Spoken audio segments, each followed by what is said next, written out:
In our last two sessions, we've been considering genocide and nuclear war, which together took organized killing in the 20th century to its most indiscriminate and horrific. And today we look at the inverse movement, a increasing tendency to seek to rationalize war as a war for humanity and to conduct it in the most humane fashion. In other words, we are talking about humanizing war.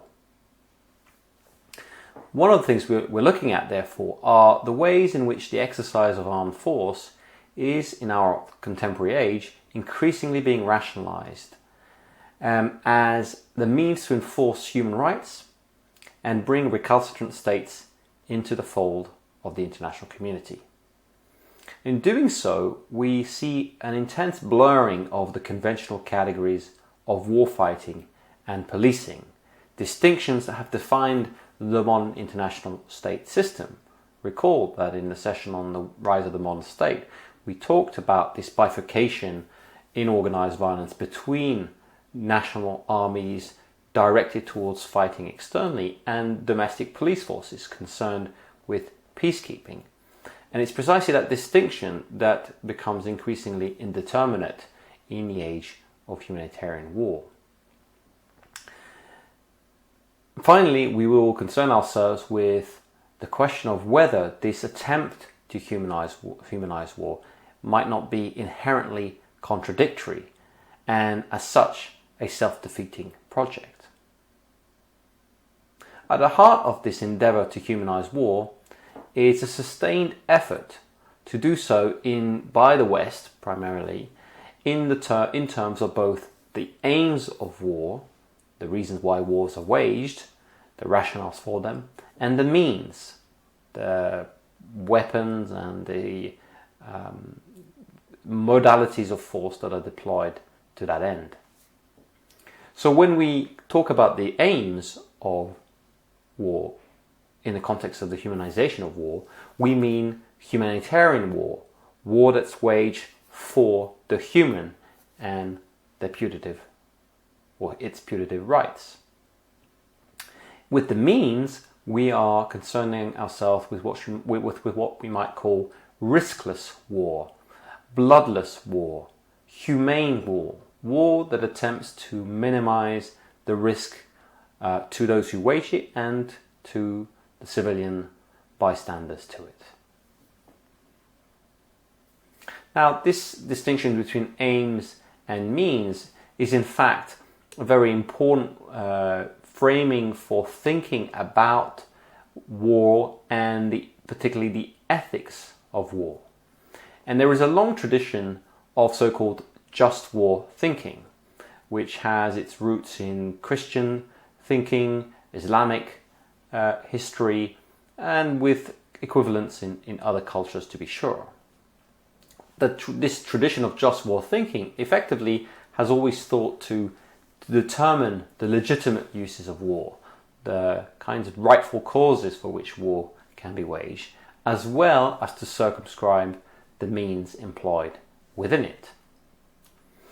In the Western tradition, the just nature of war can therefore be assessed according to two principal criteria: jus ad bellum, just motive in war; jus in bello, just conduct in war. Again, aims and means. And the figure of Thomas Aquinas from the 13th century is a cardinal figure here in the development of just war thinking and this line of thinking along those two main axes. Now, from the medieval Christian tradition of just war thinking, we see an evolution in the ways in which jus ad bellum and jus in bello became conceptualized. In the Christian tradition, it really was very much a religious form of thinking, or related to religious forms of thinking, to accord the use of war with what was thought to be God's will and ultimately sanctioned by religious authority. Now, with the rise of the modern state and the Treaty of Westphalia, jus ad bellum just motive in war became de facto the exercise of sovereign fiat. In other words, the right to wage war was to a large extent understood as the entire and exclusive prerogative of the state. The state, we recall, is a monopoly of violence, which means supremacy in its domestic arena, but also internationally invested with the singular right to wage war to serve its state interest. And in that sense, the decision to wage war and the right to wage war did not necessarily have to kowtow to any kind of religious edict. It simply had to satisfy the requirement that it be the sovereign property of a state. Jus in bello, concerned with containing the excesses of war, actually also develops to a great extent under the state system through the development of international law. And within it, two primary criteria: a principle of discrimination, the ability to discriminate, to make distinctions between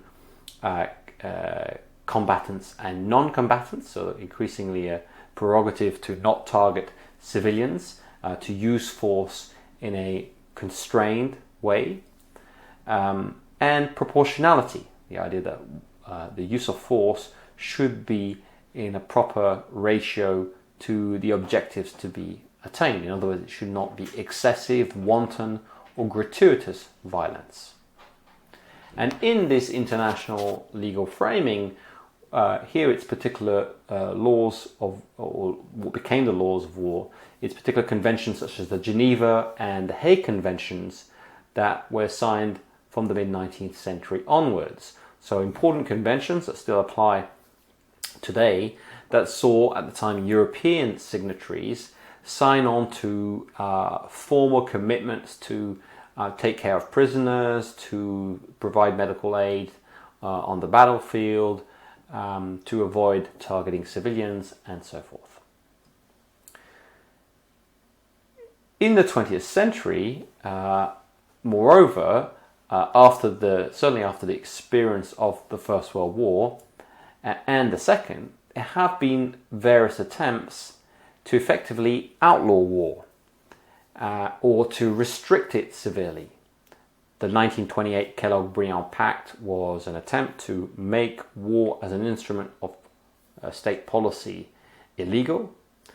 Obviously, it failed to prevent the Second World War, but in the aftermath of that second global conflagration, the 1945 UN Charter effectively restricts UN members to waging war only in conditions of self-defense or collective security. Collective security means a decision that is taken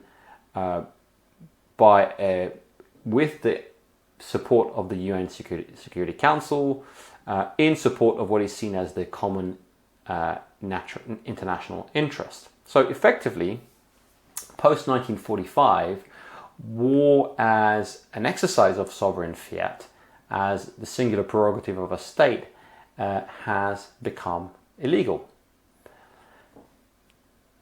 Now, when it comes to, it's only really when it comes to the end of the Cold War that universal human rights, the idea that they are rights that pertain to all individuals living on the planet, it wasn't until the end of the Cold War that these rights became a central legitimating principle for exercises of armed force, particularly where these kinds of exercises of armed force violate the principle of state sovereignty and non-interference in internal affairs. So in other words, the idea has become increasingly powerful that state sovereignty, which of course is in a sense guaranteed by the UN Charter, is not absolute and certainly in some ways is secondary to the upholding of human rights, and that on the basis of large-scale violations of human rights, there ought to be a right, perhaps even a responsibility, to intervene, if necessary, militarily. This notion of humanitarian intervention, as it came to be known, developed in an ad hoc manner in the early years of the post-Cold War era, originally to justify a series of military interventions that took place in northern Iraq in 1991, as a result of a humanitarian emergency that followed from the first Gulf War, the Somalia intervention, peacekeeping operations of 1993, the East Timor intervention of 1999, and perhaps most significantly, the Kosovo War of 1999. So an idea developed in the 1990s that, as Michael Walzer put it, wherever events shock the moral conscience of humanity, wherever human rights are violated, wherever we see the threat of genocide or ethnic cleansing, and so forth, then it may become justified, maybe even required that intervention take place. This ultimately culminated in the 2000s with the norm of responsibility to protect, an attempt to establish certain norms and frameworks for such interventions. The principle of responsibility to protect was adopted by the UN in 2005 in cases, as it put it, of genocide, war crimes, ethnic cleansing, and crimes against humanity, and wherever national authorities failed to protect their populations against these crimes. In those cases, and where no other means were available, the international community should, according to R2P, the responsibility to protect, should authorize the use of force through the Security Council. This principle of R2P was indeed invoked in the context of the Libyan intervention of 2011, and subsequently, although not applied, in the Syrian civil war that followed. We should note, however, that even in conflicts that were not initiated with humanitarian rationales, for instance, wars in Afghanistan or Iraq, we see humanitarian justifications abound. The case is frequently made, particularly as the original grounds for these wars dwindles, the response to 9/11 in the case of Afghanistan, weapons of mass destruction in the case of Iraq. We see humanitarian motivations or justifications come to the fore. The promotion of the rights, freedoms, democracy of Afghans and Iraqis, and an emphasis on the crimes and oppression of their previous governments.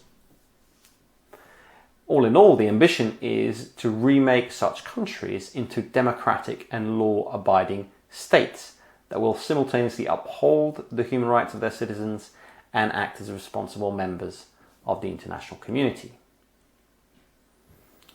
As a result of all this, of course, debate over the desirability and legitimacy of humanitarian intervention is among the most heated debates in international politics and international law today.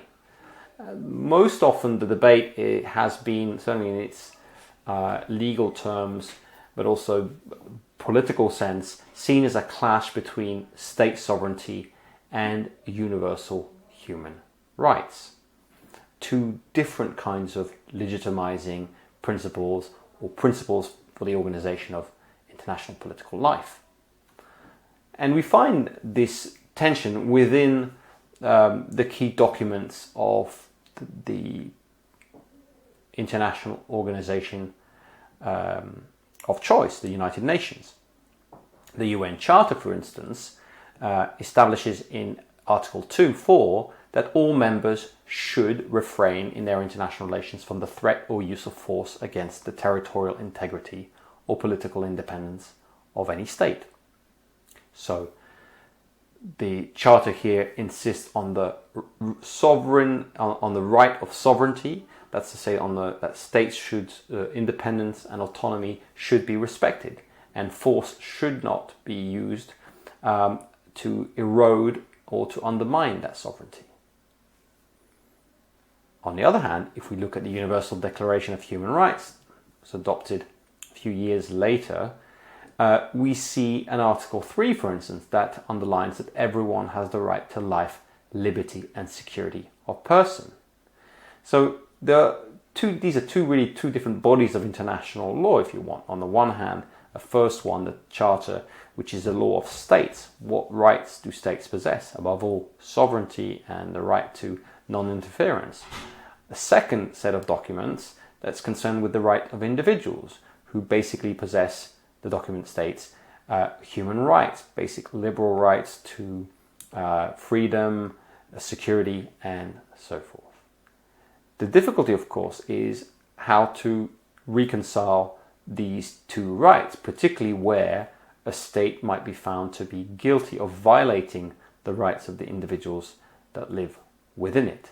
And that, therefore, has become one of the fault lines in the kinds of positions that have opposed sovereignists and humanitarians, if you want. But in fact, this even touches onto a more fundamental philosophical disputes between what we might call cosmopolitan and communitarian positions. Cosmopolitan positions are ones that tend to argue for a rather universal set of rights and values. It is unproblematic, according to cosmopolitans, desirable in fact, to insist on the fact that there are universal human rights that apply to all individuals, regardless of culture, geography, history, and so forth. Communitarians, on the other hand, tend to hold the view that culture and beliefs and values are much more varied than that, and not necessarily aligned with Western ideals of human rights, and that nation states, sovereign nation states, are the ways by which alternative, distinct ways of life are supported. So there's quite a fundamental philosophical difference that can be articulated in these terms, and ultimately cannot really be reconciled. Now, supporters of humanitarian intervention have campaigned for it to be enshrined as a principle within the institutions of global governance. That's the impetus behind responsibility to protect. But it's one thing to advocate a principle, it's then another to apply it. And here, of course, the question of who comes to enforce it becomes very significant. And almost everywhere, wherever the norm of responsibility to protect has been invoked, or just humanitarian intervention more generally, it has very largely relied on the lead role of the United States, often called upon to be, according to the expression, the policeman of the world. And so in the next video, we'll look more closely at this policing metaphor, as it provides a useful grid to understand the character of the framework within which humanitarian interventions are pursued.